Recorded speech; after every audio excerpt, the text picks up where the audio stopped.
इनकी दोनों पत्नियां अस्ति और प्राप्ति बड़ी रूपवती थी। अब कंस के मरने के बाद कहाँ जाए? वो अपने पिता जरासंध, कंस के ससुर थे जरासंध, जरासंध के यहाँ पहुंचे और अपनी पुत्रियों को विधवा देखकर जरासंध को बहुत क्रोध आया।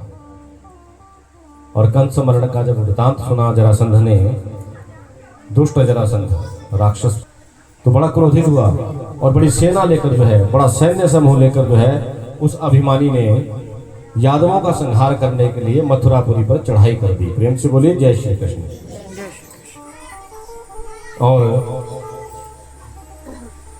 बड़ा भयंकर युद्ध जो है बताया गया कि बलराम जी का, सबसे पहले बलराम जी का जरासंध के साथ युद्ध हुआ। इसमें दो भाई वीर थे, हंस और डिंबक। इनको मारकर जो है जरासंध की आधी शक्ति भगवान ने वहीं कम कर दी। हंस और डिंबक ये दो बड़े वीर थे जो जरासंध की सेना में थे। इनका संहार किया भगवान ने, प्रभु ने, और जरासंध की आधी शक्ति खत्म कर दी। तो कहते हैं कि जरासंध ने भगवान कृष्ण से ऐसा वैर लिया कि 17 बार मथुरापुरी पर आक्रमण किया और 17 के 17 बार पराजित हुआ, हार का मुंह देखना पड़ा। लेकिन 18वीं बार जरासंध राक्षस तो था, दुष्ट भी था, लेकिन उसमें एक गुण था, हर बुरे आदमी में कोई ना कोई अच्छाई भी होती है। तो उसका क्या गुण था? ब्राह्मणों का बड़ा उपासक था, विप्रों का उपासक था। अब उपासक था लेकिन कुछ बुद्धि राक्षसों वाली भी थी। तो ये भी मालूम था कि ब्राह्मण यज्ञ करेंगे तो मेरा विजय होगा, अभिजित होऊंगा मैं। तो ब्राह्मणों को अनुष्ठान पर बैठा दिया, ब्राह्मणों को अनुष्ठान पर बैठा दिया कि मैं अब 18वीं बार जो है मथुरापुरी पर आक्रमण करने जा रहा हूं। और चेतावनी भी साथ में दे दी कि अगर मेरी पराजय हुई तो मैं तुम्हें खत्म कर दूंगा। प्रेम से बोलिए जय श्री कृष्ण। और ब्राह्मण जो है जाप कर रहे हैं, माला लेकर बैठे हैं उसकी विजय के लिए। और ये तपस्या करके उसने शंकर जी को भी प्रसन्न किया और ब्राह्मणों से विजित होने का आशीर्वाद प्राप्त किया। और इधर 18वीं बार जरासंध ने सबसे पहले अपने सेनापति काल यवन को मथुरापुरी भेजा।